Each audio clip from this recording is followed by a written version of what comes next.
Olá, meninas e meninos, tudo bem? Hoje vai ser uma biografia, uma menina me pediu e eu vou atender seu pedido. Espero que vocês gostem, tá? A biografia é sobre Luiz Gonzaga Pinto da Gama, mais conhecido como Luiz Gama. Ele é considerado um grande abolicionista, apesar de ter morrido 8 anos antes da Lei Áurea, que aboliu os escravos no Brasil, né? Que se deu em 1888. Ele vai morrer em 1882 com 52 anos. Ele nasceu em 1830. Bom, mas como todas as biografias, é muito difícil fazê-las, tá? Primeiro pela carência de fontes, depois pelas paixões de quem escreve essas biografias, então é difícil. E no caso do Luiz Gama, há muita carência de fontes, tá? O principal documento, a base de suas duas biografias que existem, é uma carta escrita por ele próprio 2 anos antes dele morrer. Ele escreveu essa carta com detalhes de sua vida para um grande amigo chamado Lúcio de Mendonça, tá? E essa carta ganhou uma dimensão de epopeia, porque além de detalhes de sua vida, foi escrita 2 anos antes dele morrer, tá?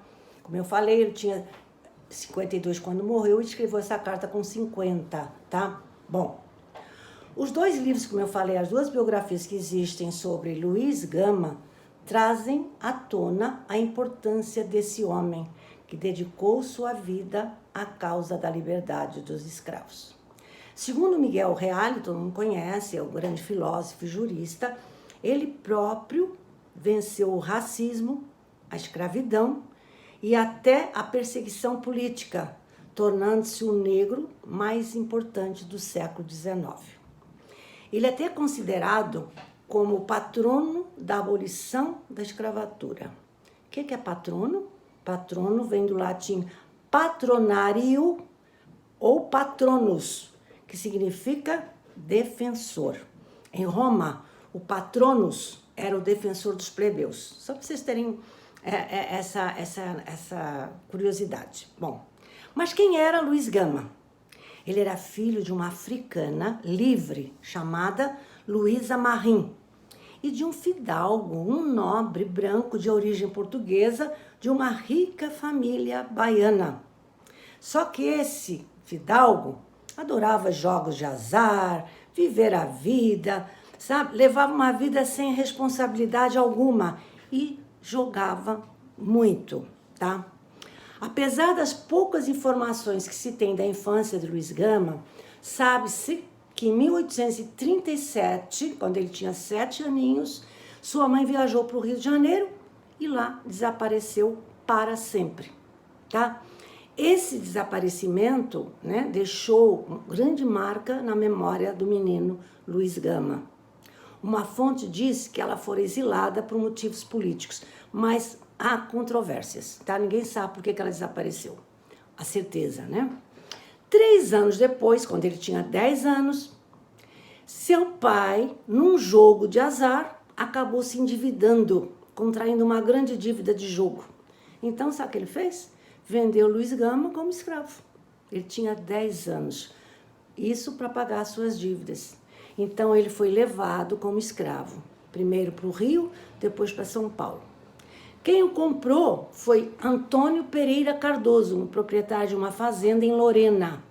Luiz Gama, com 10 anos, começou como escravo a lavar, passar roupa e mais tarde começou a trabalhar como costureiro e sapateiro, sempre em Lorena.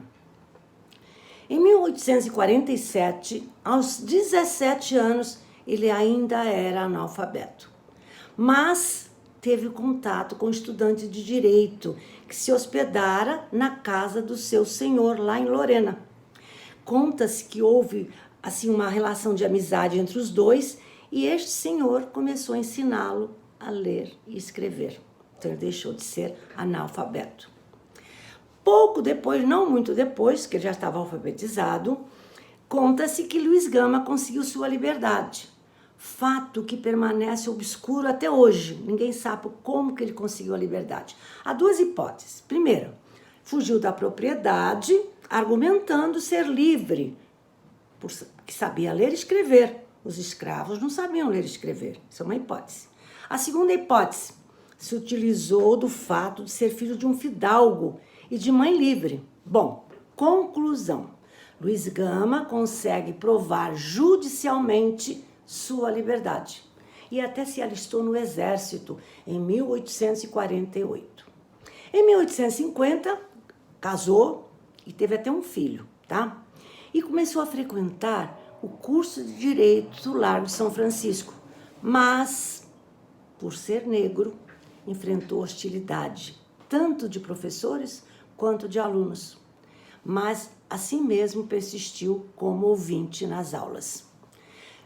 Tinha que ter, assim, uma autorização, e ele teve para ser ouvinte nas aulas. Não concluiu o curso, mas o conhecimento adquirido permitiu que atuasse na defesa dos negros escravos, virando um rábula. O que é um rábula?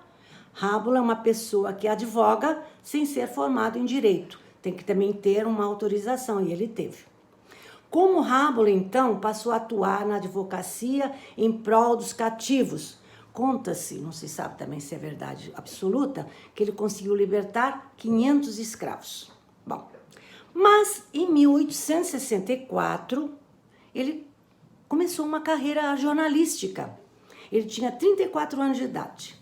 Fundou com um amigo o primeiro jornal humorístico ilustrado, que recebeu o título de Diabo Coxo. Mas, ao mesmo tempo, além dele ser, diretor e dono desse jornal, ele passou a escrever artigos para outros jornais, sempre com assuntos socio-raciais do Império. Bom, em 1866, quando ele tinha 36 anos, ele e mais 2 amigos entrou na maçonaria, na loja maçônica chamada América, sendo considerado um de seus fundadores. Essa loja foi bastante ativa na causa abolicionista. Quando Gama morreu, ele era o venerável mestre da loja. O que é o venerável mestre da loja maçônica?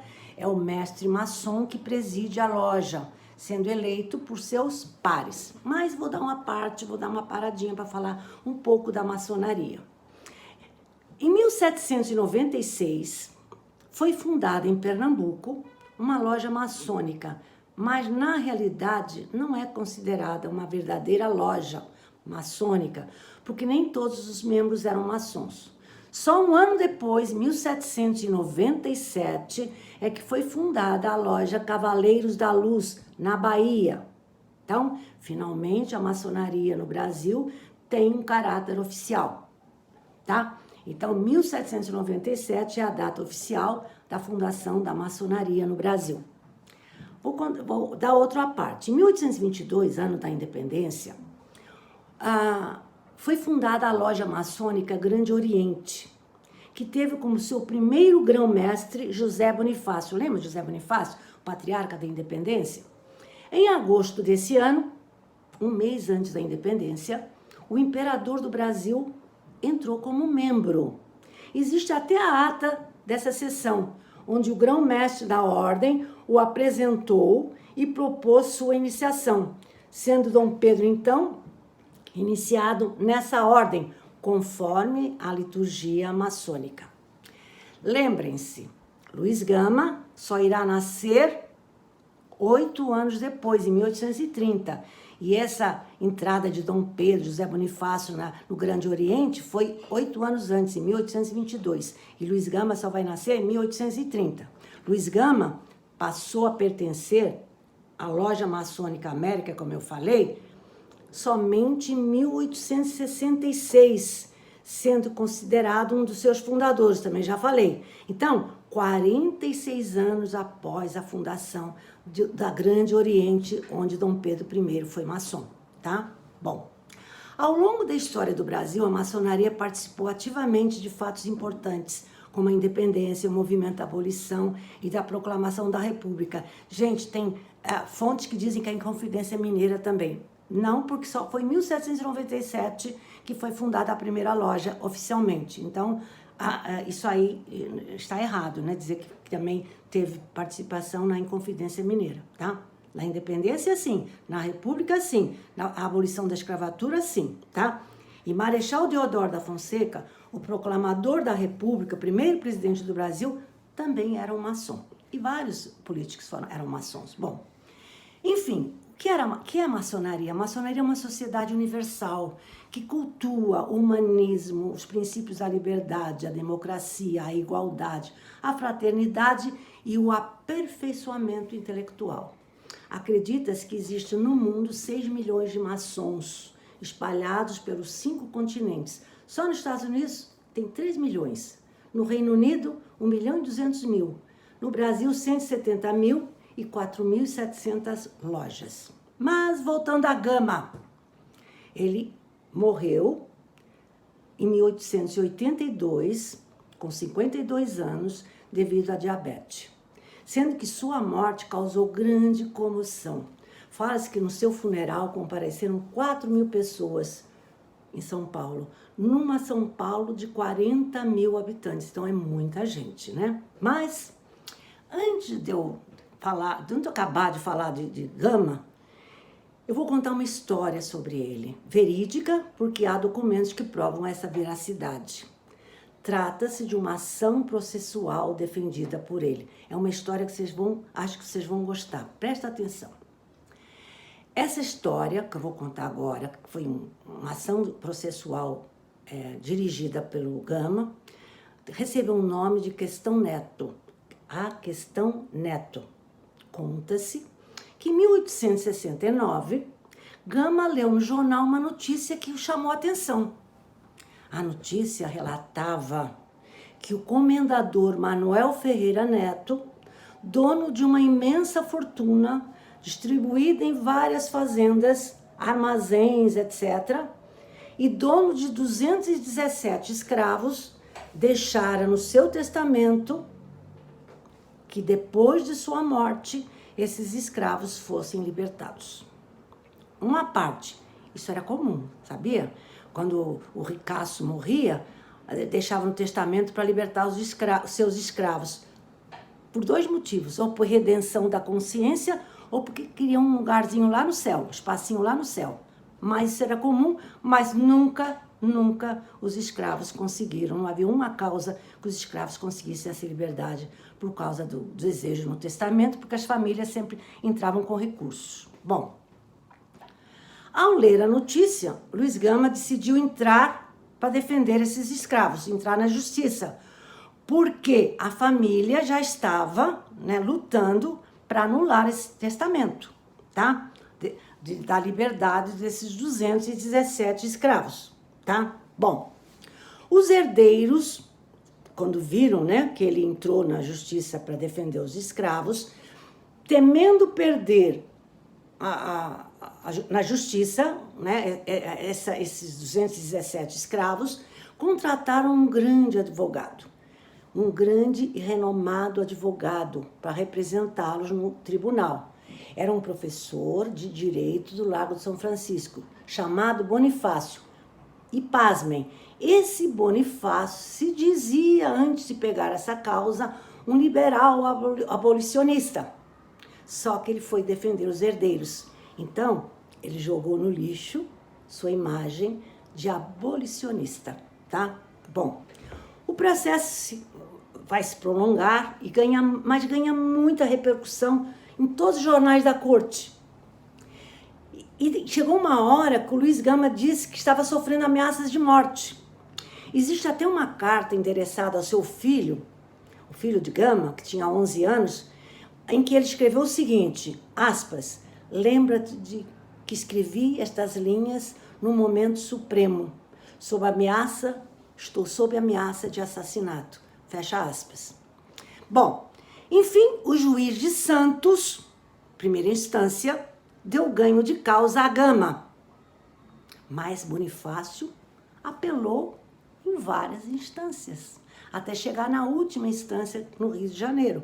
Olha que coisa parecida, né? Bom, em 1872, o testamento era de 1866, então já tinha 6 anos que esse testamento foi feito. Quando o julgamento chegou ao Rio de Janeiro, na última instância, Gama se saiu vitorioso. Só que a vitória não foi completa. Os ministros da Justiça da última instância do Rio de Janeiro determinaram um prazo de 12 anos, desde o testamento, para que os 217 escravos fossem libertados. 12 anos. Já tinha 6, então tinha mais 6 anos para eles continuarem escravos. Então, só em 1878 eles seriam libertos da escravidão.